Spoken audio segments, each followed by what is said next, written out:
How's it going, everyone?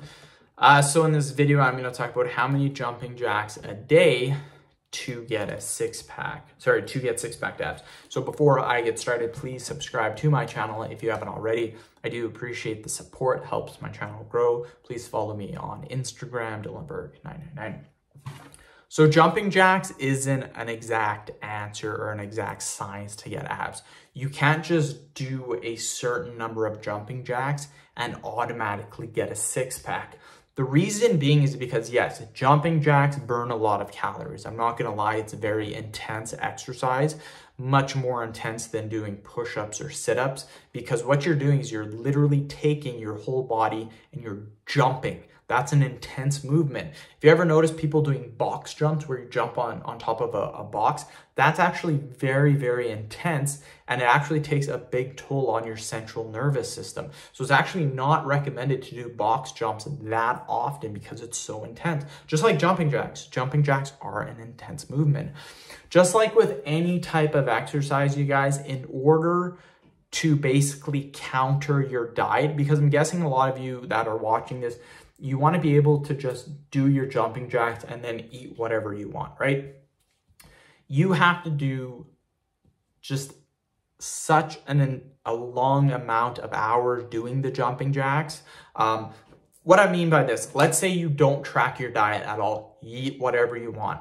Let's say you do 1 hour of jumping jacks. And again, you're not gonna be able to do 1 hour straight. Normally when I do jumping jacks, I'll do 50 to 75, even 100. Then I'll take a 1 minute or 2 minute break. Then I'll continue. You have to do sets. You can't just do jumping jacks nonstop for an hour. Like, nobody can do that. That's very, very, very intense.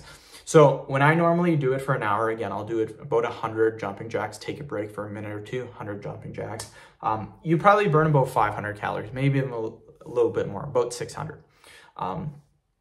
The thing about this is if you don't watch your diet, let's say you do 2 hours of jumping jacks, 2 hours of jumping jacks, you burn 1,000 calories, which is a lot. You burned a lot of calories.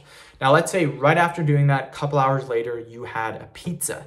Now, the place that I get my pizza is just an individual pizza. Like, it's not even that big, just individual for one person, has about 950 calories. So just having an individual pizza, and I can destroy this pizza in one sitting, like just destroy it. That one pizza literally canceled out your 2 hours of jumping jacks. So let's say you did 3 hours of jumping jacks. You burnt 1,500 calories, absolutely insane. Let's say you go to a fast food chain or a fast food place and you have just a typical meal. Typical meals at restaurants, fast food chains, are normally anywhere from 1,300 to 2,000 calories. So let's say 1,500 calories, you had this meal. That meal canceled out your 3 hours of jumping jacks. The thing about exercise is so hard. Like 3 hours of jumping jacks, you are going to be demolished. And I know this because I've done it before. And to literally just sit down, order a fast food or a takeout meal, takes 10 minutes to eat, and that 10 minutes of eating just wiped out the calories. So the amount of jumping jacks you need really depends on what you're eating. For example, you might do 3 hours of jumping jacks, but then you might have a guy that only does half an hour, but the guy that does half an hour, he tracks his calories and he's not eating too much. He's staying in a caloric deficit. That person doing half an hour will actually burn more calories and get a six-pack before you, who's doing 3 hours. So very, very important, you guys. Like, tracking your calories is so important. So end of video. Thank you so much for watching. Please subscribe to my channel.